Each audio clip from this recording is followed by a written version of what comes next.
Evan, you said you got it. I'm not too sure you got it. Like, do you realize that Seth Rollins could lose his championship without being pinned? You sure? Yeah, that's how it works. Wouldn't that just be a disqualification, though? No, he can legitimately lose the match and lose his championship without being pinned. Yeah, all right. Okay. Okay, I think you got it now. He has a 25% chance? Yep. Oh, okay. Precisely 25%. Is exact? That's to the T, like the exact number. Okay. To the T. No decimal points or anything like that? So, I mean, there is a decimal point, but they're just a bunch of infinite zeros after. Okay. So. All right. And there's no ones or twos or anything like that? Nope, not at all. Not even at the end. Oh, wow. Jeez. Man, that's for sure then. Okay. All right. Okay, so we can talk about the match now. Seth Rollins, he has his championship on the line in a match where everyone hates his damn guts. And if that isn't motivation enough, of course, you have the WWE World Heavyweight Championship in play. The inclusion of Ambrose, as we talked about last week, it's a build-up that kind of comes out of thin air. Like, here's Dean Ambrose in the main event after he just wasn't even really close. Like, we were celebrating a couple weeks ago about the fact that he won on pay-per-view. Yeah, just like the losing streak on pay-per-view came to an end, and I guess wins matter in WWE, or, you know, that it was win. A win matters. Win.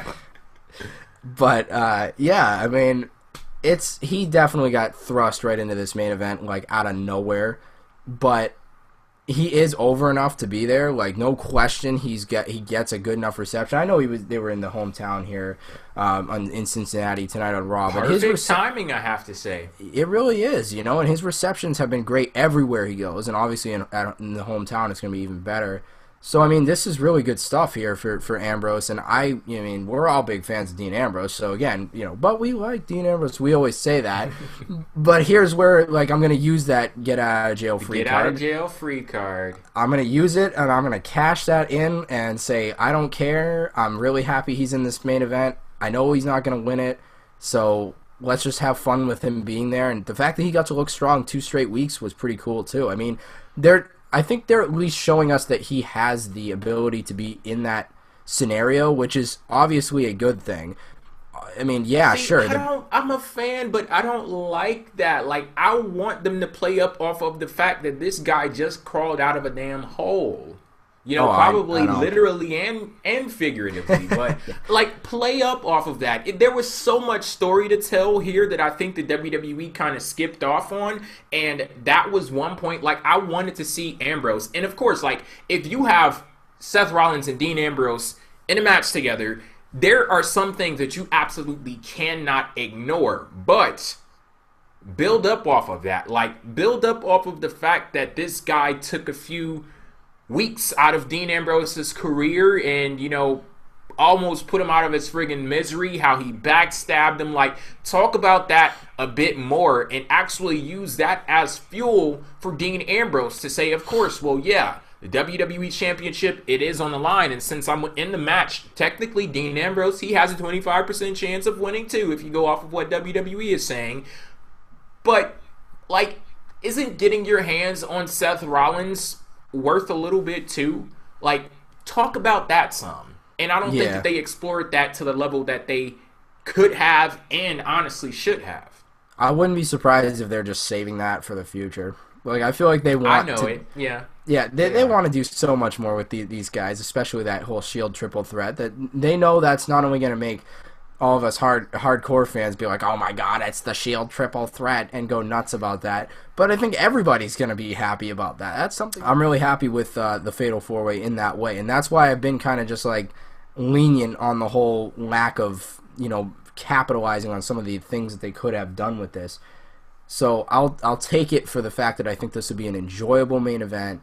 And I mean, honestly, Dean Ambrose being in the main event is just awesome to even say. So yeah, he didn't get built up there the way we want him to, but he's not going to stay there anyway. I think he's probably going back toward Intercontinental Championship picture, things like that probably, and I think his build will be over the rest of the year. At least that's what I really want to see. Again, what I'm hoping to see versus what will happen could be two completely different things, But I'd really like to see Dean Ambrose be in the title picture. I just want to see him get a better build to it in terms of a long-staying main event run. See, here's the thing.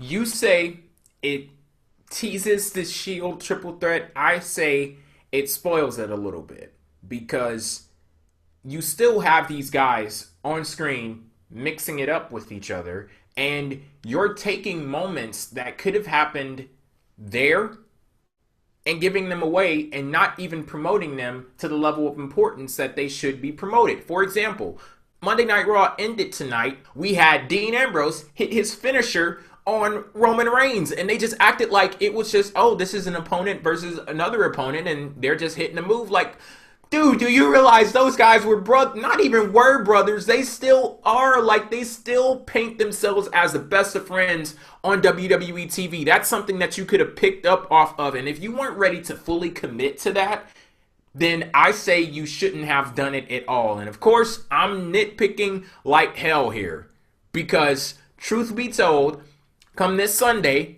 I'm going to enjoy the hell out of that match. And whenever we get that Shield triple threat, I'm going to enjoy the hell out of that too. And like nothing could possibly spoil it for me, but I'm just saying with the way the WWE told the story, it's kind of like Agents of Shield. Agents of Shield, there are certain things that they can't do because there's a bigger picture going on elsewhere. So it's kind of like you handcuff yourself a little bit. I felt as if in this feud here, they handcuffed themselves a little bit because of narratives that can be picked up off of in the future.